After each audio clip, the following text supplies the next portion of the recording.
据中国媒体报道，截至目前，东突厥省油田护滩已经已累计生产天然气逾3369万立方米，累计产油4274吨。护滩已经位于呼图壁县境内，是准噶尔盆地目前弯钻井深最深7601米、压力最高、气温最高的迄井。该井位于2020年12月16日试气或高产工业气流。2021年2月4日经地面装置试采运营，由所谓新疆油田采气一厂负责气井的试采管理。准噶尔盆地南缘地缘辽阔，油气资源埋藏深，地质构造复杂，油气勘探被誉为世界级难题。据所谓新疆油田介绍，准噶尔盆地南缘中段勘探面积 1.5 万平方千米，其中护滩一井勘探有利面积156平方千米。一些分析家认为，中国政府在集中营拘留了数百万人，以及维吾尔人的种族灭绝与中国将东突厥省作为能源库直接相关。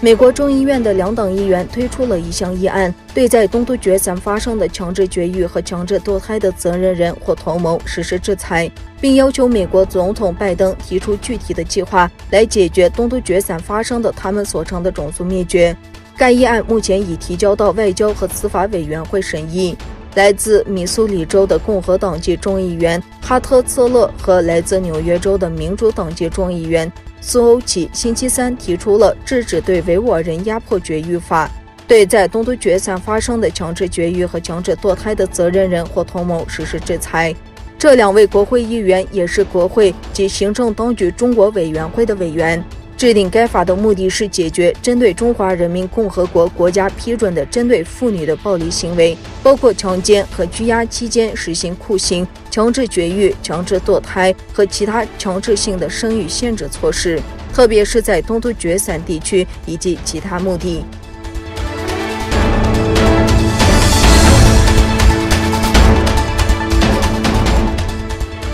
中国国家互联网信息办公室星期五5月21日通报了抖音、领影、百度等共计105个应用程序存在的违规收集、使用个人信息等行为。网信办还责令应用程序运营者进行改正。网信办表示，已依据《中华人民共和国网络安全法》、常见类型移动互联网应用程序必要个人信息范围规定等法律和有关规定，对短视频和浏览器等常见类型的部分应用程序的个人信息收集使用情况进行检测，发现105款应用程序存在违规行为，共有19款短视频应用程序被网信办点名，其中还包括抖音、快手等广受欢迎的软件。这两款应用存在的主要问题包括违反必要原则、收集与其提供的服务无关的个人信息等，包括360浏览器、微软必应、领影和智联招聘等应用程序在内的34款浏览器应用程序和51款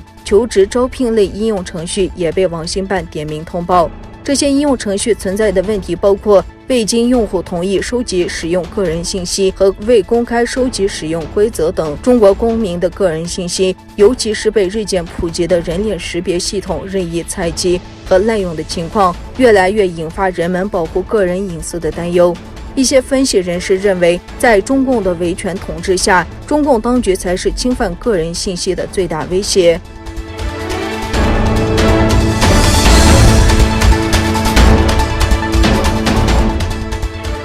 美国情报报告称，在中国首名冠状病毒患者发病前，中国科学院武汉病毒研究所3名研究人员曾发病，到了前年11月已经病到他们需要前往医院接受治疗。据美国《华尔街日报》昨天报道，外界早前指冠状病毒与病毒从中国实验室泄露有关，而这份报告可能对外界在呼吁对此展开更广泛调查方面提供支持。中国已反驳实验室外泄病毒的说法。世界卫生组织与中国专家联合进行的冠病溯源调查报告也显示，实验室外泄病毒的可能性极低。